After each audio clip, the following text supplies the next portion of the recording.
RadioTV.mx presenta.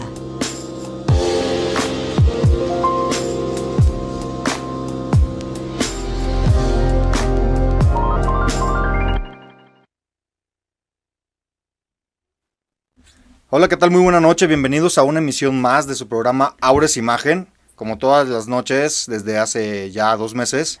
Yo soy Ariel García y me acompaña Nancy Cerón. Muchas gracias por acompañarnos a una emisión más de Aures Imagen. Estamos muy contentos el día de hoy porque tenemos un programazo preparado para ustedes. Les platicamos un poquito al final del programa anterior y justamente el día de hoy vamos a hablar de una situación muy importante. ¿Cómo convivimos con las personas con discapacidad? Muchas veces podemos estar de acuerdo en donar o no donar al Teletón y eso es muy respetable. Cada quien decide si hacerlo o no, pero yo creo que una aportación más importante que una donación, que no le restamos importancia, es el cómo convivimos con las personas que tienen algún tipo de discapacidad. ¿Por qué? Porque en ocasiones la ignorancia nos hace actuar como personas irrespetuosas, como personas que discriminan. Y justamente pues en esto se involucra la imagen pública, que es el tema medular de nuestros programas.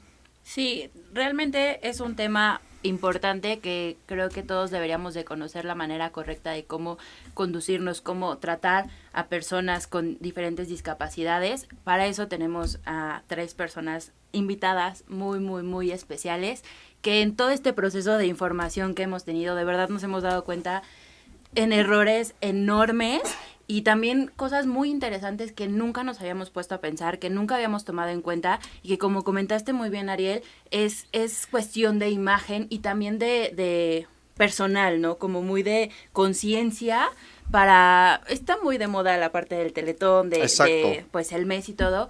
Estoy muy de acuerdo con lo que dice Ariel de si no queremos donar, adelante, no es la única institución o la única forma de poder apoyarlos. Y pues vamos a comenzar.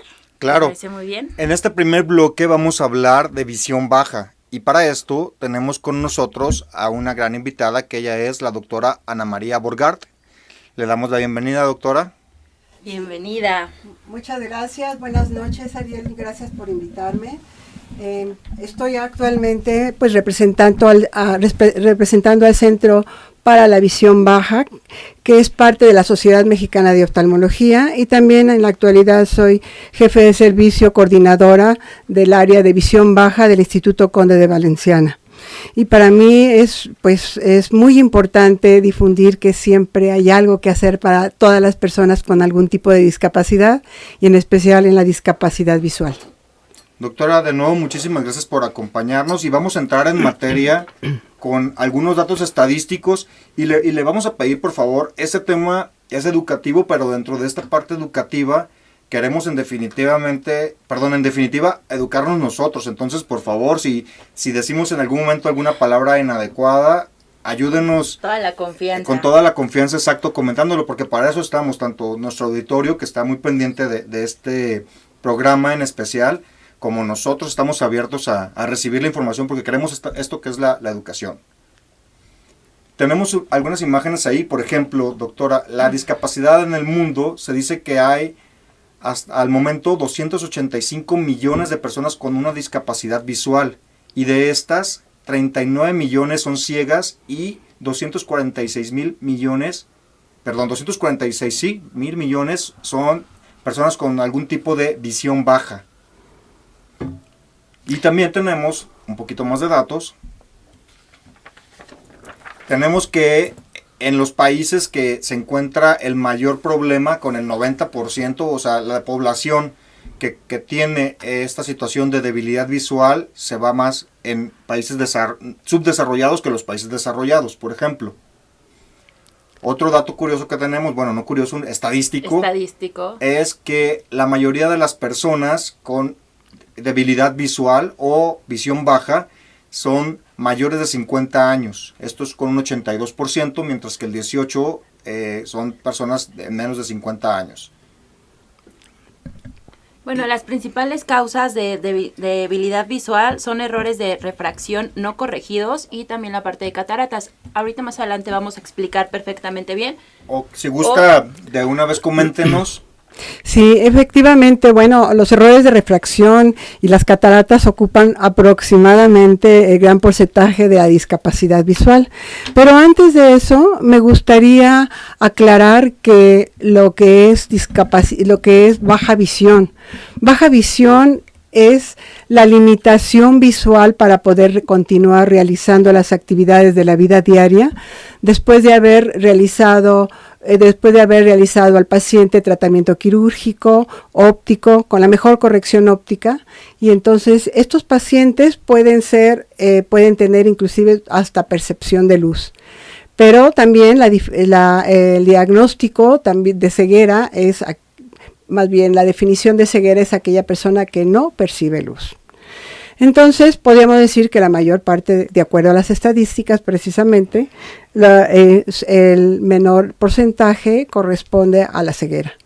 Entonces, todos los demás pacientes corresponden a otros padecimientos, precisamente son personas mayores de 50 años porque ha aumentado la esperanza de vida. Y por lo tanto han aumentado todos esos padecimientos que antes no veíamos, como es la degeneración macular relacionada a la edad, la retinopatía diabética y el glaucoma. Y estos son precisamente padecimientos que se presentan después de los 50 años de edad aproximadamente. Y todos los demás corresponden pacientes tanto con errores refractivos que corresponde a personas que necesitan lentes, pero estas personas no tienen el dinero para comprarlo, o bien son menores de 7 años, 8 años, y los niños no les van a decir a sus papás no veo, simplemente para eso siempre así ha sido toda su vida. Entonces, por eso es importante. Nos gustaría entrar en esa materia y a mayor detalle un poquito más adelante. ¿Le parece si seguimos viendo y usted nos comenta también sobre estas estadísticas que tenemos preparadas? Por ejemplo, el hecho de que la debilidad visual por enfermedades infecciosas ha bajado en un 20%, lo cual, cualquier disminución que se pueda lograr es interesante. Sin embargo, todavía es un punto muy, muy importante para atacar. Otra es que la visión baja, porque voy a hacer la corrección aquí antes de entrar al programa, la doctora ya nos comentó que no es debilidad visual. Y entonces, esto es muy importante y creo que es uno de los datos más fuertes que tenemos. Más del 80% es evitable o curable y solamente un 20% se puede considerar como inevitable o incurable. Doctora, ahorita estaba mencionando la parte de los niños. ¿Cómo podemos identificar cuando un niño tiene debilidad visual? Bueno, en primer lugar, en un bebé podríamos decir que podemos encontrar desde el principio alguna deformación congénita. Por otro lado, la madre lleva al niño a consulta porque no existe contacto visual entre la madre y el niño. Entonces, esto es importante. Cuando esto se detecta, se debe llevar al oftalmólogo para que haga una revisión completa del bebé. Cuando se empiezan a desarrollar alteraciones de tipo refractivo que corresponde a la necesidad de lentes, pues yo creo que en la actualidad todos los niños que van a entrar a la escuela deben tener una revisión periódica ya sea una toma de agudeza visual previa a la entrada a la escuela para detectar alguna alteración que no es visible externamente en el paciente. Sí, claro, porque lo que comentaba el niño, para él su realidad es esa forma de visión. Aquí la invitación de usted sería, ojalá que el gobierno apoyara en esa situación, ¿verdad? Pero como padres sería un punto muy importante antes que la mochila y los útiles escolares, poder hacer algo como esto, porque mucho de la falta de aprendizaje se puede deber a una visión baja. Claro, así es, debe de ser algo ya establecido políticamente. No puede entrar ningún niño a la escuela si no tiene una revisión previa oftalmológica. Creo que sería una muy buena medida. Ahora que vienen las campañas electorales, ¿qué les parece a algunos candidatos que puedan proponer algo como eso? Sería algo muy bueno. Bueno, ¿y cuál es ya cuando diagnostican a una persona con visión baja, cuál es el tratamiento? ¿Qué sigue? Bueno, en primer lugar se hace toda una historia clínica, determinar cuál es la causa. Se hace además un interrogatorio de acuerdo a sus actividades que realiza diariamente. Por ejemplo, una de las preguntas son si puede salir solo a la calle, si su visión le permite salir solo a la calle, si puede, en el caso del niño, si puede ver el pizarrón, si se acerca mucho a los libros. En el caso de las personas mayores, si esta persona puede seguir además manejando, si se tropieza o tiene dificultad para subir o bajar escaleras, si inclusive si se ha caído. Okay. Si puede continuar la persona cocinando, si no se ha quemado o se ha cortado al realizar estas actividades.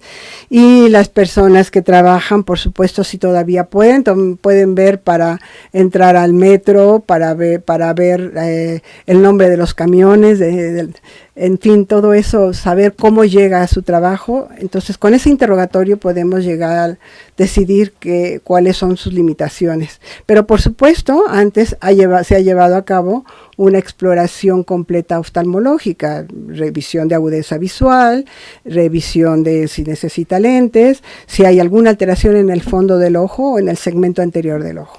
Sobre esto justamente le quiero preguntar, doctora, cuando tuvimos la entrevista previa usted nos comentaba que existen diferentes tipos de visión baja y que normalmente las personas que la padecen o que la tienen pueden ser discriminadas por la familia porque ellos dicen no ver o no poder moverse de cierta manera, pero resulta que su campo visual, o bueno, mejor explíquenoslo usted y si sí. Nos lo puede explicar en palabras que más para las personas como nosotros que no conocemos todos los términos, para que podamos, si encontramos a alguien en nuestra familia, podamos saber cómo deducir si tiene algún tipo de problema. Sí, algo muy triste es que el paciente empiece a decir, ya no veo bien. Pero de repente los familiares no lo entienden y dicen, no, pero si mira, vio que vengo de rojo. Si vio y bueno, se tropieza cada rato, es muy tonto. Entonces realmente quiere decir, la persona tiene su visión es como de diferentes tonos de grises. Y las personas y los familiares, las personas que los rodean no lo entienden. Por otro lado, independientemente de que existen diferentes tonos de grises dentro de la visión y que ya no es reversible esta parte, otras personas tienen alteraciones exclusivamente de la visión central. Otras tienen alteraciones de la visión periférica.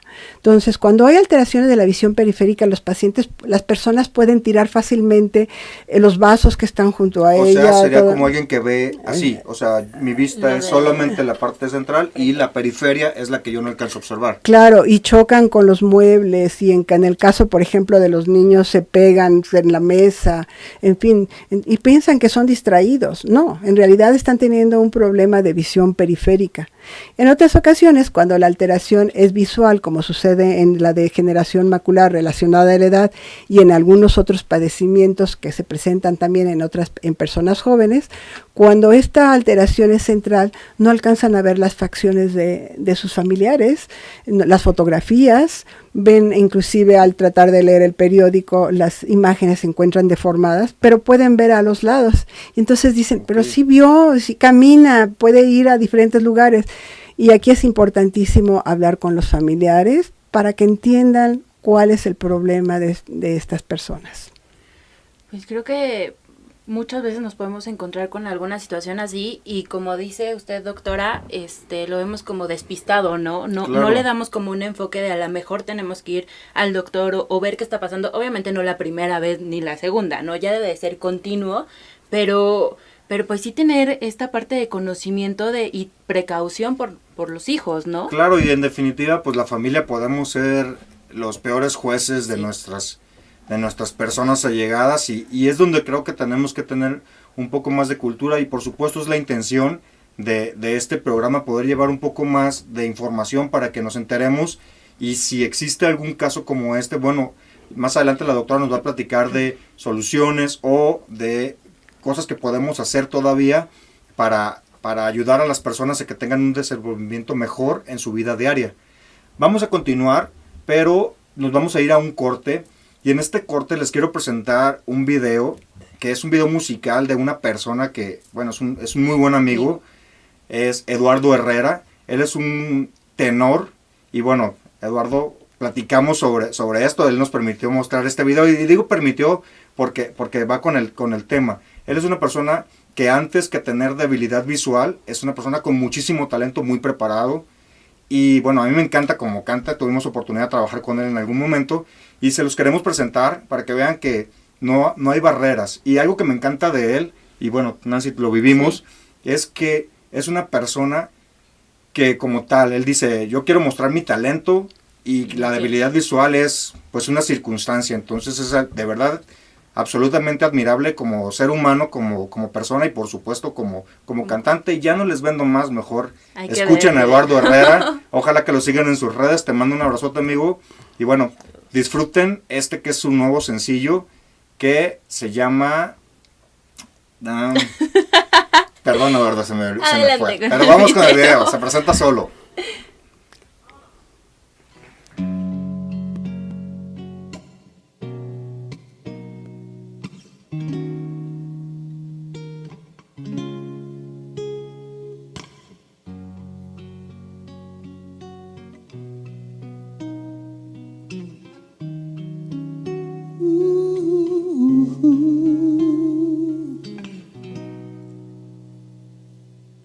Te busqué entre canciones y piel, perdiéndome.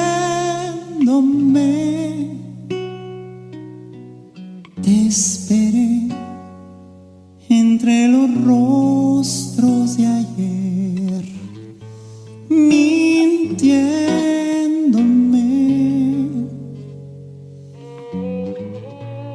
Todo pasa tan lento porque aún no te encuentro. Te besé en otras bocas de sal, secándome.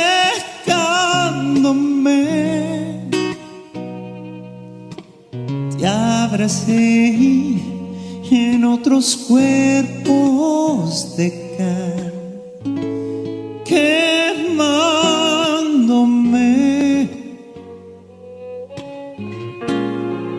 Todo pasa tan lento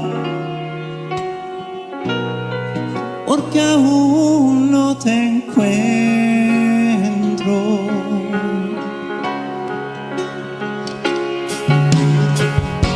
Y no quiero dejar de soñar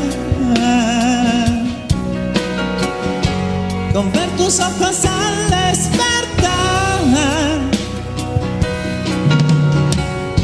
Y no quiero dejar de intentar. No voy a dejar de luchar.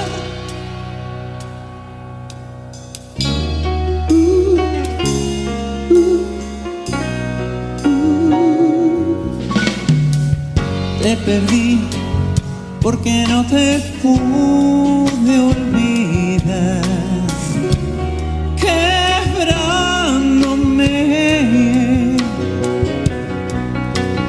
Y te amé sin conocerte en verdad.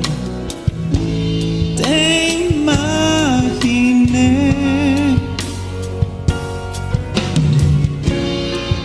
Todo pasa tan lento porque aún no te encuentro.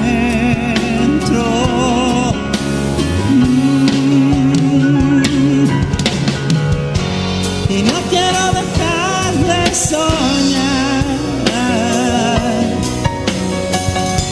con ver tus ojos al despertar. Y no quiero dejar de luchar. No voy a dejar de intentar.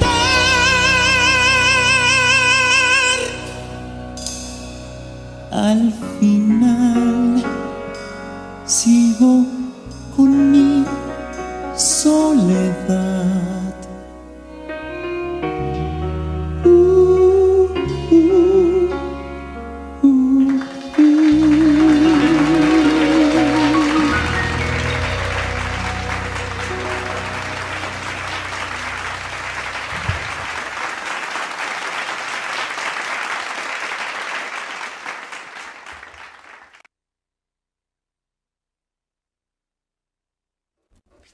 Estamos de regreso en Aures Imagen, platicando sobre cómo convivir con personas con discapacidad, y tenemos con nosotros a la doctora Ana María Borgart. Ella nos va a continuar platicando sobre unos datos muy, muy interesantes, como por ejemplo, doctora, más causas de la visión baja. Bien, por ejemplo, bueno, en los niños, la causa más frecuente de baja visión es la catarata congénita y la retinopatía del prematuro. ¿Estas se pueden observar fácilmente? Estas se pueden observar en el nacimiento, sí, o sea, bueno, la retinopatía del prematuro se presenta en niños con bajo peso, cuando nacen menos de 1.700 gramos, menos de 32 semanas, podremos decir que estos niños pueden ser susceptibles a que desarrollen esta alteración, que es una inmadurez corresponde a una inmadurez de la retina, y puede formarse, puede haber desprendimiento de retina. Entonces, todos estos niños que están en incubadora deben de ser revisados por el oftalmólogo para evitar esa complicación. Si se nota que está iniciándose esa alteración, se inicia un tratamiento especializado. Entonces es correctiva. Es correctiva, pero hay que estarlo revisando. Okay. Hay muchos niños que no son revisados y entonces pueden tener esta complicación. Okay. Dependiendo de la madurez del niño, puede tener resolución. Si no hay una suficiente madurez, podemos tener mayores complicaciones a nivel del globo ocular, y por supuesto también puede haber alteraciones sistémicas, como es alteraciones intelectuales o un déficit en el desarrollo psicomotor. Muy bien, nos platicaba también en el corte sobre la segunda causa. Sí, bueno, en México hay 112 millones de personas actualmente, dentro de las cuales más o menos 5.8 millones presentan algún tipo de discapacidad. Pero de todos estos 5 millones podemos decir que la discapacidad visual ocupa el segundo lugar. Así es que tenemos que tener mucho cuidado con esto. Debemos de tratar de prevenir todas estas alteraciones mediante una revisión periódica por el médico especialista, el oftalmólogo. Uh-huh. Y bueno, siempre hay algo que hacer por estos pacientes. Eso es muy importante, sí, doctora. Siempre. ¿Nos puede comentar algo al respecto? Sí.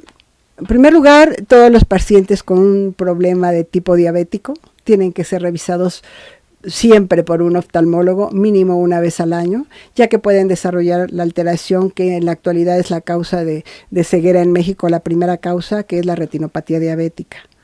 Por otro lado, tenemos que prevenir, precisamente, debe de tener controles periódicos de la glucosa, los pacientes con esta alteración. Las otras personas con degeneración macular o que tienen glaucoma son enfermedades totalmente silenciosas, y solamente mediante la revisión periódica, por lo menos una vez al año, deben ser vistos los pacientes mayores de 50 años por el médico oftalmólogo. Cuando se refiere a la parte de las personas que, bueno, comúnmente decimos con azúcar, ¿no? La glucosa alta. La glucosa alta, desde los niños, porque hay niños con diferentes tipos de diabetes. Entonces, también cualquier persona que tenga la glucosa alta no importa la edad, debe de mantenerse en revisión. Siempre, debe mantenerse en revisión oftalmológica, siempre.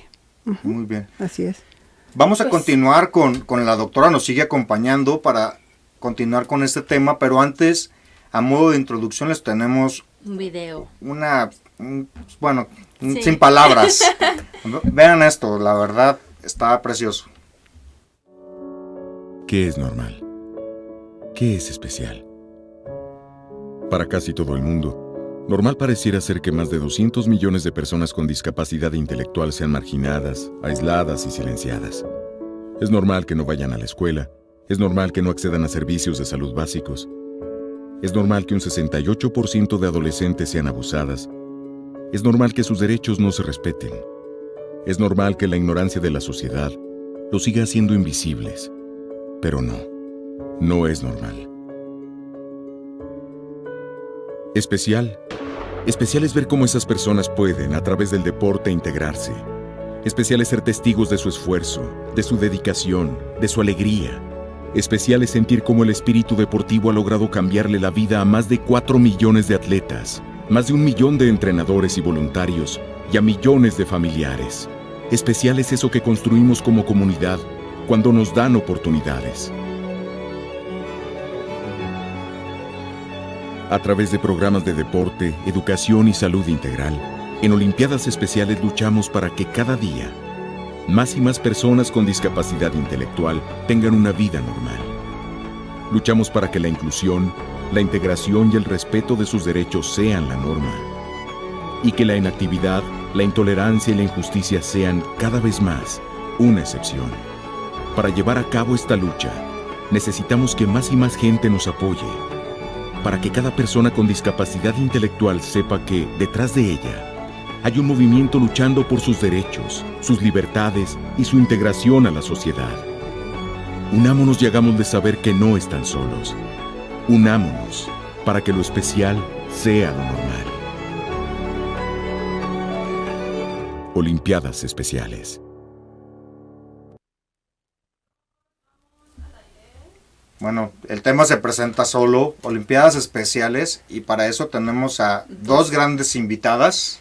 Sí, a María Fernández Martínez, que es directora nacional de vinculación de las Olimpiadas Especiales. Muchísimas gracias por estar aquí. Hola, y también tenemos a Sofía Morales. Sofía es la voluntaria más pequeña de Olimpiadas Especiales. Ha participado en equipos unificados, que ahorita nos va a platicar de qué se trata. En esos equipos ha estado en natación. ¿Has estado en qué más? Platícanos. Nada más. Natación principalmente, bueno. Y además, ella nos va a dar su testimonio como una persona que convive diariamente con un niño con síndrome de Down, que es su hermanito Rodrigo, que no nos pudo acompañar porque está un poquito malito. Pero bueno, luego les vamos a mostrar una foto del galanazo para que lo conozcan. Pero bueno, ya no hablo más. Bienvenida. Platíquenos un poco de qué son las Olimpiadas Especiales. Muchísimas gracias por invitarnos. Olimpiadas Especiales es el movimiento deportivo más grande del mundo para personas con discapacidad intelectual.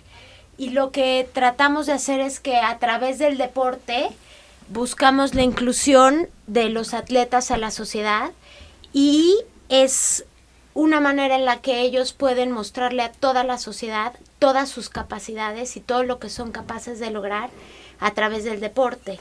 Tenemos entrenamientos constantes en deportes de tipo olímpico durante todo el año, y entonces los preparamos para diferentes competencias que pueden ser regionales, nacionales o, por ejemplo, nacionales, como tuvimos en agosto nuestros Juegos Nacionales en Huastepec, Morelos, donde participaron 1,000 atletas.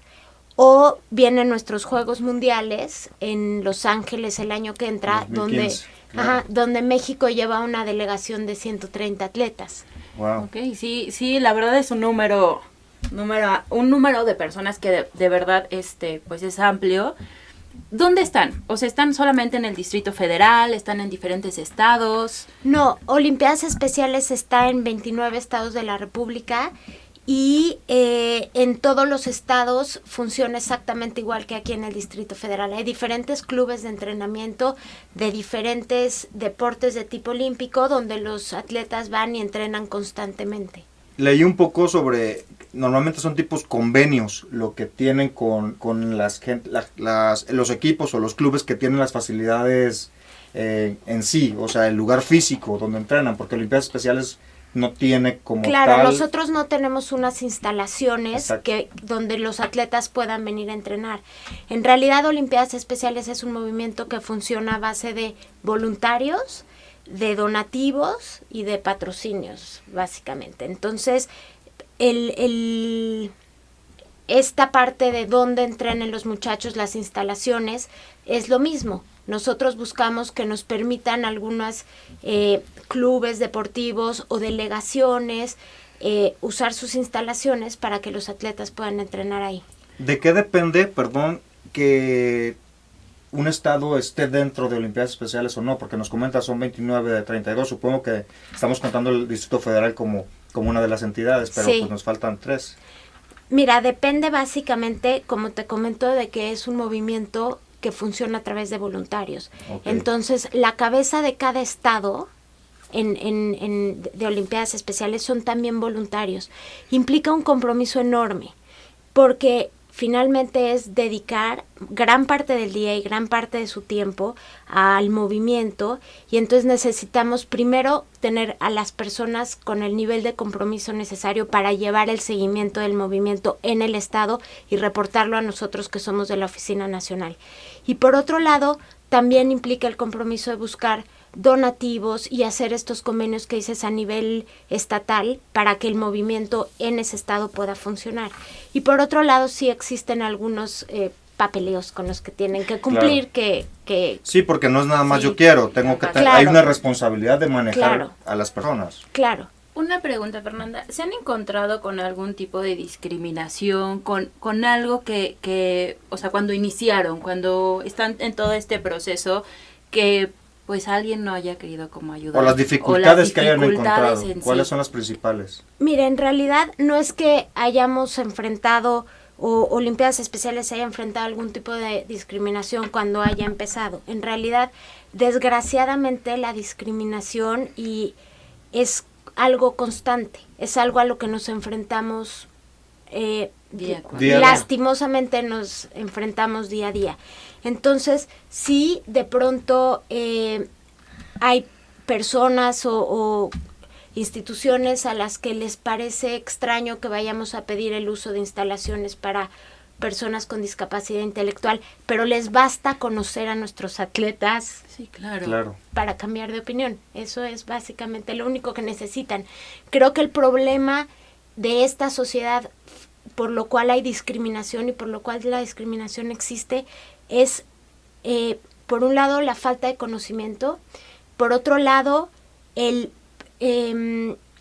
esta preconcepción de que alguien con discapacidad intelectual no me va a entender, o no sabe de lo que le hablo, o no va a poder hacer lo que le pido.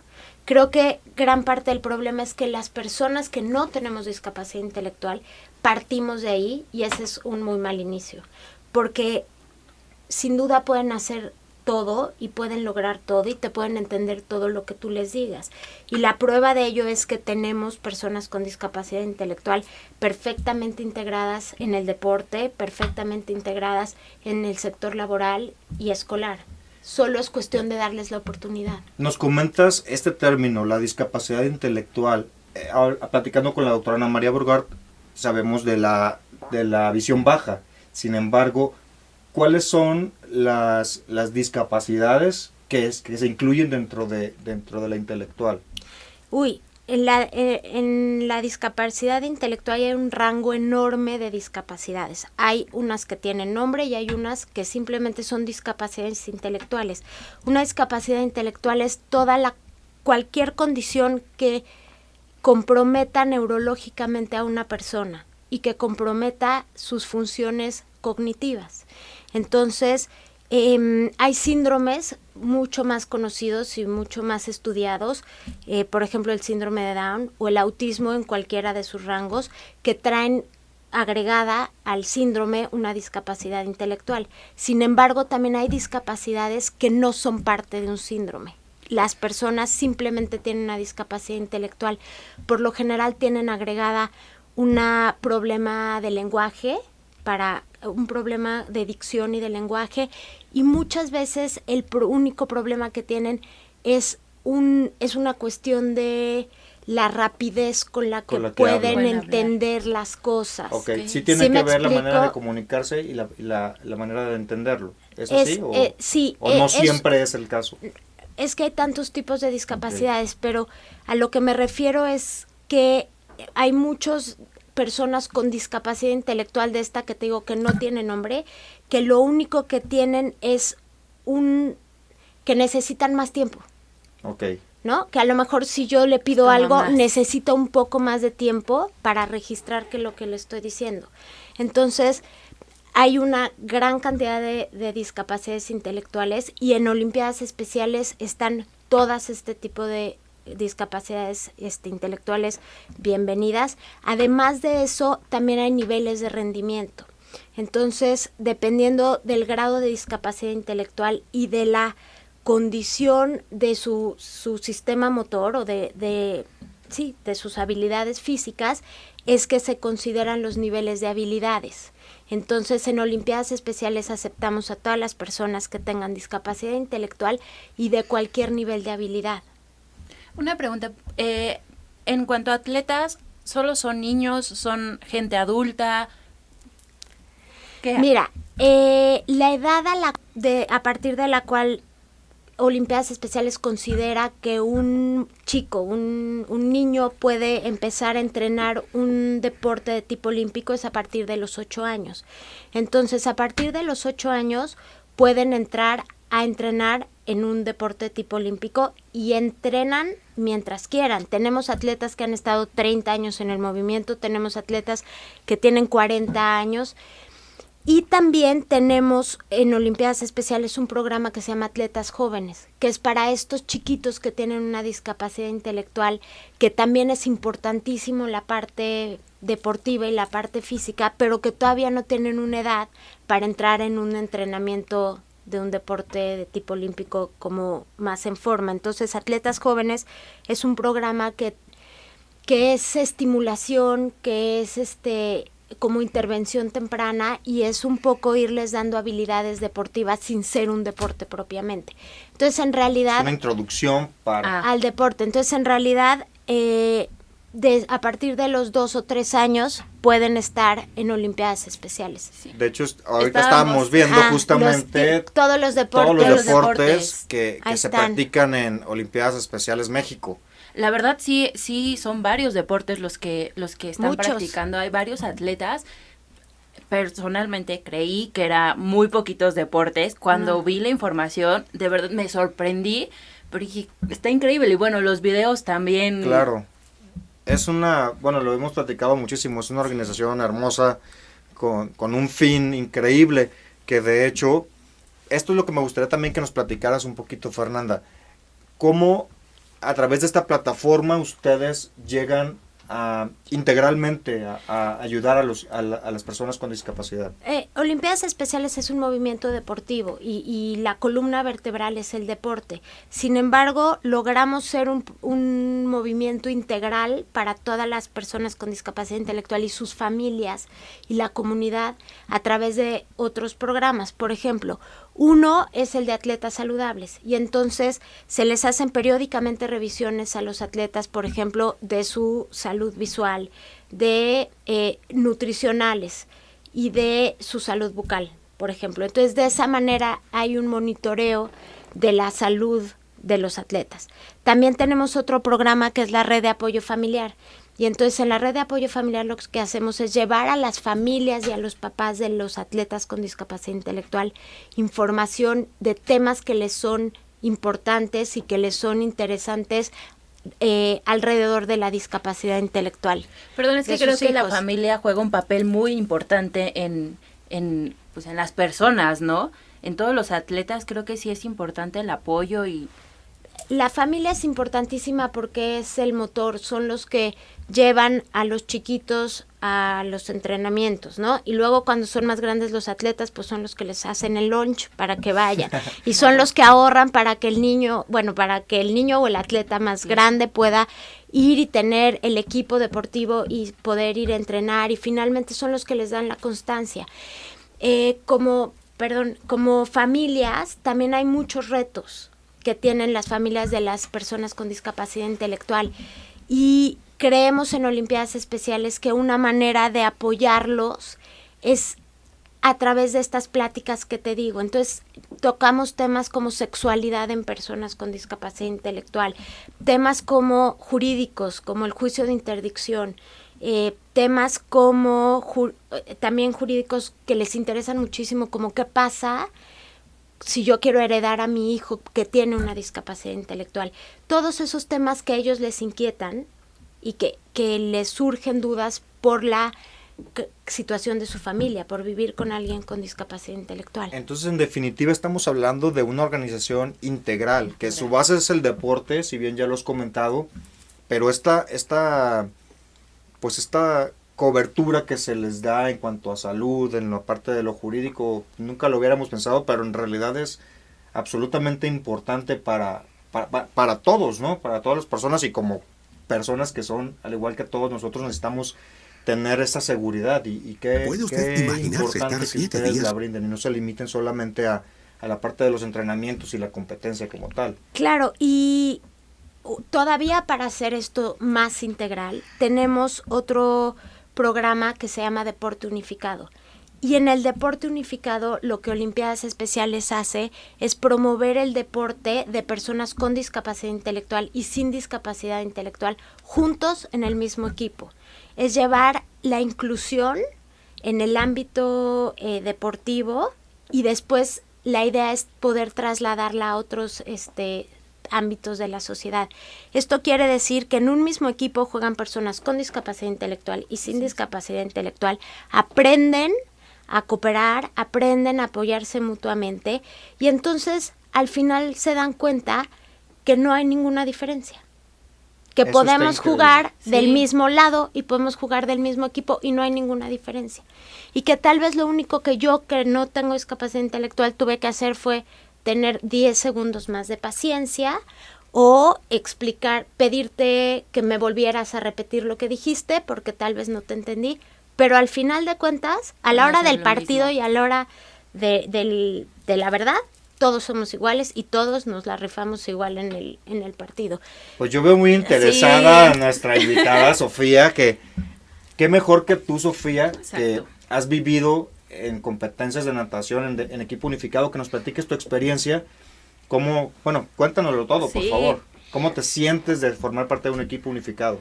Bueno, es como muy padre porque al principio te sientes como, ok, ¿qué estoy haciendo aquí? Pero luego te acostumbras y te das cuenta que la gente con discapacidad puede hacer equipo contigo y que puedes confiar en ellos y que puedes, pues, como que a veces jugábamos relevos y así, entonces les decías, nada rápido, así echándoles Animándolos. porras. Entonces así, pues funcionaba muy bien. ¿Cuánto tiempo te llevó a ti, en lo personal, acostumbrarte a estar en un equipo unificado? Pues poco. ¿Minutos? Porque tengo un hermano con síndrome de Down, entonces pues ya estoy como acostumbrada. Estás acostumbrada. ¿Y cómo es tu relación con tu hermanito? ¿Tú lo ves? ¿Cómo? ¿Cómo Pues- platicas con él? ¿Cómo convives con él? Yo le llevo de grande 1 año, 3 meses. Ok. Entonces, pues convivo mucho con él, me divierto mucho con él y nada más hay que tener un poco más de paciencia, tenerles más cariño, más amor y pues así. Y Entonces, quererlos. Sí. Sencillo. Para ti no es nada complicado. Nada más un No. poquito de paciencia. Yo creo que lo complicado viene siendo para las personas adultas, realmente. Creo que esta parte de no conocer cómo o no tener la paciencia para tratar a una persona con alguna discapacidad es complicado, El problema y el reto es para las personas no solo adultas, sino para los que no tenemos discapacidad tenemos. intelectual. Y quiero retomar un poco lo que les estaba platicando de los equipos unificados, porque finalmente a través del deporte le enseñamos también al resto de la sociedad que se puede estar junto con una persona con discapacidad intelectual y ser de su equipo. Entonces, cuando te decía yo que el movimiento es todavía más integral es porque también tenemos esta parte. Le podemos mostrar a la sociedad que no tiene discapacidad los beneficios de convivir con nuestros atletas y ¿Dónde- con las personas con discapacidad intelectual. ¿Dónde puede alguien integrarse a un equipo unificado? ¿Solamente en las instalaciones o ustedes están llevando el programa a instituciones públicas y privadas? ¿Cómo funciona esto? Nosotros promovemos el deporte unificado en todos En lados. todos lados. Y si alguien está interesado, pues a lo mejor dice, a ver, yo tengo un primo que tiene discapacidad y que tiene 2 amigos y yo tengo 4 más. Bueno, ya no sé si me salió la cuenta de cuántos tienen que estar en cada equipo, pero así es como se forman los equipos. Ok. Muchas veces son familiares, amigos y forman un equipo unificado y nos pueden hablar a Olimpiadas Especiales y decir tenemos un equipo unificado y ellos entrenan y los empezamos a convocar a torneos. Nosotros también tenemos equipos unificados ya establecidos en toda la República, pero es muy fácil, no necesitan más que formar su equipo. Una pregunta, Fernanda, para ser voluntario, ¿qué se necesita? Una vez, hace unos cuantos ayeres, traté de ser voluntaria en una institución y me pedían así que, o sea, estudio de no sé qué y estudio de no sé qué, o sea, como conocimiento en sí. Con ustedes, ¿cómo puede ser uno voluntario? Mira, Sofía está aquí para dar testimonio de muchas cosas. También es la voluntaria más joven de Olimpiadas Especiales y creo que es como la demostración de que no se necesitan estudios, que no se necesitan cartas credenciales, se necesitan ganas, disposición y dedicación. Y entonces eso es lo que nosotros necesitamos, voluntarios que estén comprometidos, que estén dispuestos a aprender, que nuestros voluntarios, una vez que viven la experiencia de convivir con los atletas, se enamoran del programa, se enamoran de los atletas, quieren regresar, es nada más tener la oportunidad de vivirlo.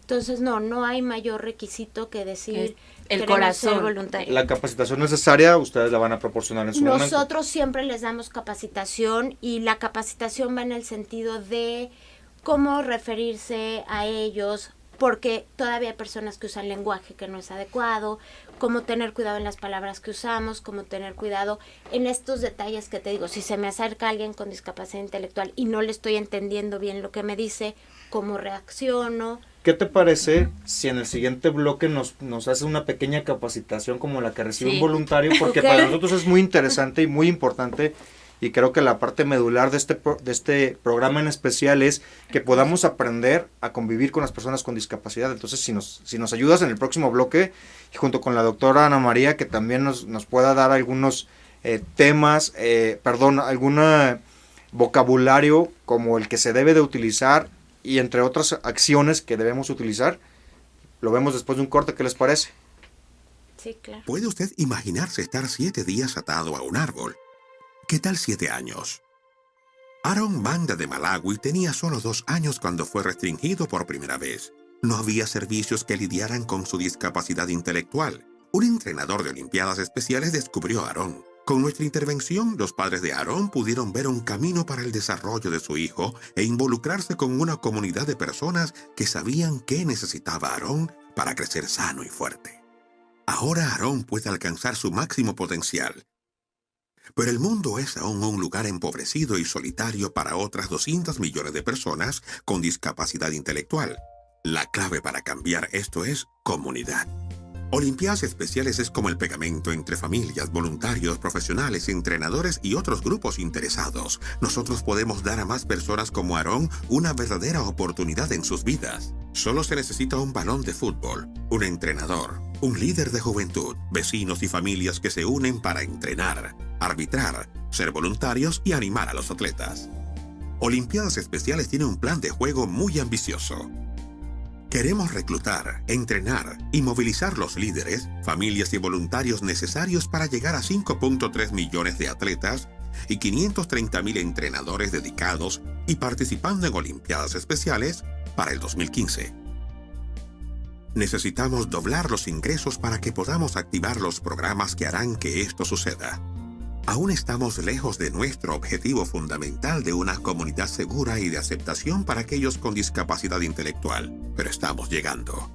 Con tu ayuda, Olimpiadas Especiales fortalecerá comunidades en todos lados.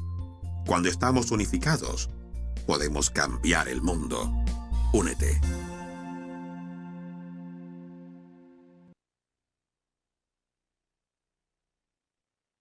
Estamos de regreso en Ahora es Imagen platicando sobre cómo convivir con las personas con discapacidad, y la doctora Ana María Borgart justamente nos va a platicar de algunos términos. Y doctora, también nos gustaría que nos platicara de esto a lo que ustedes se dedican en su institución, que es la parte de la rehabilitación. Sí, bien, existen muchos términos para hablar de la discapacidad visual, pero en realidad son básicamente ya 2 términos. Uno, bueno, primero hay una clasificación que es, como la clasificación de la visión se divide en visión normal, discapacidad visual moderada, discapacidad visual severa y ceguera. Entonces, ahí hablábamos de todos los tipos de términos, de todos los tipos de La escala grises. de grises que nos ha comentado. Ajá, de grises. Sí, y todas estas, nosotros ya no usamos débiles visuales, ni algunos otros términos que se han utilizado Como por mucho ejemplo, tiempo. instrúyanos por favor, ¿qué es una palabra que no debemos utilizar? Bueno, debilidad visual ya no se utiliza. Sería visión baja. Visión baja. Ajá. Ok. Sí, minusválidos visuales tampoco lo utilizaríamos, sino realmente es discapacidad visual. La persona tiene visión baja de diferentes tonalidades, ¿verdad? Y bueno, ¿qué hacemos con estas personas? Esto es importantísimo. En primer lugar, debido a estas tonalidades de grises que hay en la visión, no podemos rehabilitar a un paciente en ceguera. Muchos pacientes se encuentran siendo rehabilitados teniendo un resto de visual útil para poder leer o para poder ver, inclusive utilizar la computadora, para poder hacer muchas labores, para inclusive dirigirse a sus labores. Niños con discapacidad visual no los podemos llevar a una escuela para ciegos. Por eso existen algunos centros para la rehabilitación visual de todas estas personas. Siempre tratamos de rehabilitar el resto visual que tienen, que es muy importante. No importando inclusive que tengan discapacidades intelectuales, siempre deben de ser revisados. Tenemos diferentes tipos de cartillas para ver cuál es la visión que presentan estas personas. Una cartilla es como la que vemos normalmente, que es la letra E y Sí, todo pero eso. hay otras Existen cartillas, otras para los tonos de grises que nos Ajá, ha exactamente, sí, para entenderlo mejor. ¿Y cómo los rehabilitamos? Bueno, hay muchas formas de rehabilitar. Si hablamos de cataratas, desde el momento que estamos haciendo la cirugía, ya estamos rehabilitando a nuestros pacientes. Del momento que ponemos una graduación a los niños o a las personas adultas que tienen problemas visuales, ya estamos rehabilitándolos. Pero estas personas que tienen unas alteraciones que ya no hay otro tratamiento médico, quirúrgico u óptico, lo que nosotros hacemos es rehabilitación visual utilizando lupas, telescopios, ayudas electrónicas, ayudas no ópticas, por ejemplo el aumento de la luz, el uso de atriles, etcétera. Hay muchas formas de rehabilitar. Y además, algo muy importante, las personas vienen deprimidas y necesitamos siempre la ayuda psicológica, tanatológica de estas personas para que puedan salir. Con ella en el centro. Contamos con ella dentro del Instituto de Oftalmología Conde de Valenciana. Y en el Centro Mexicano para la Visión Baja lo que hacemos es difundir nuestros conocimientos, preparar a a diferentes oftalmólogos para que continúen ayudando a todas estas personas con baja visión. Muchas gracias, doctora. Vamos a regresar con usted para que nos dé los datos del centro y la gente se pueda contactar con ustedes. Y Volvemos capacitación. contigo. Capacítanos en unos cuantos minutos, que este programa se nos va volando. Muy rápido.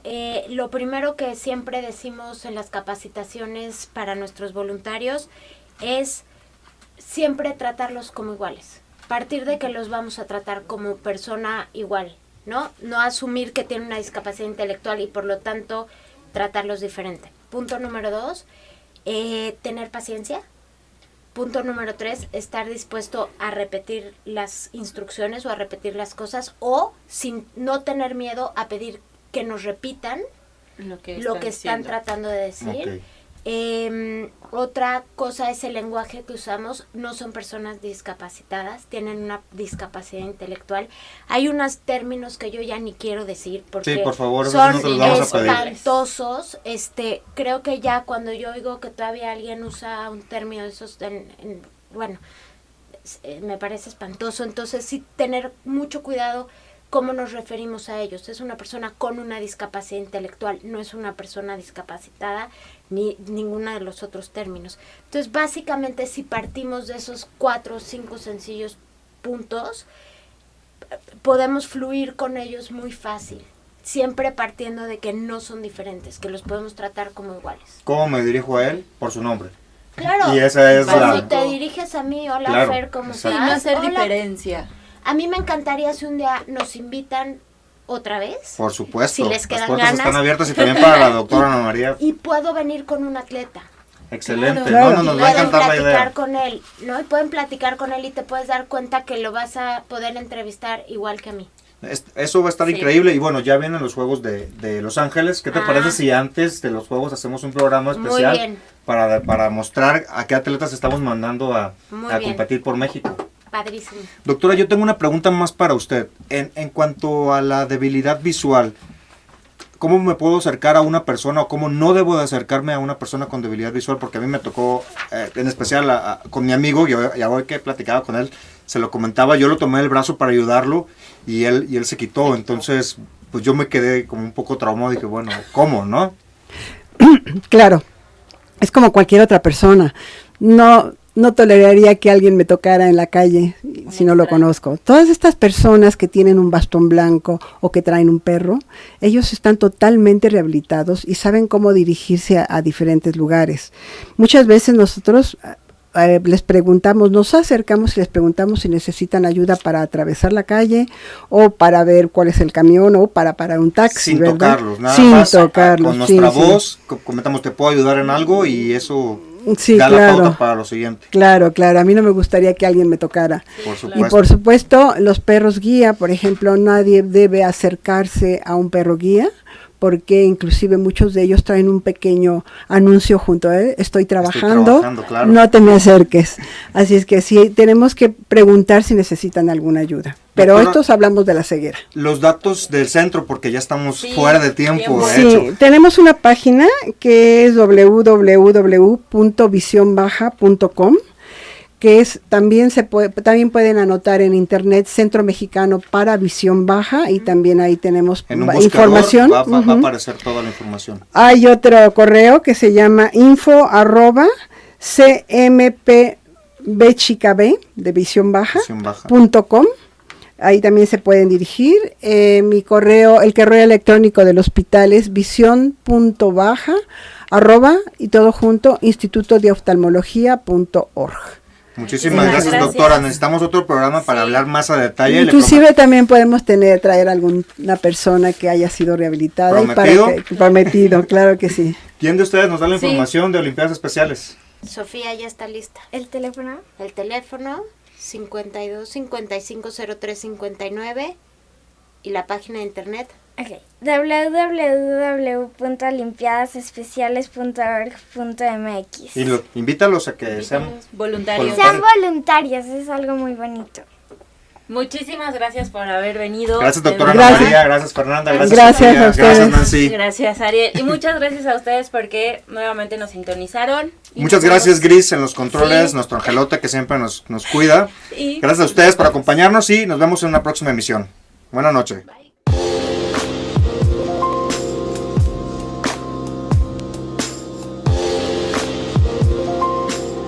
RadioTV.mx presentó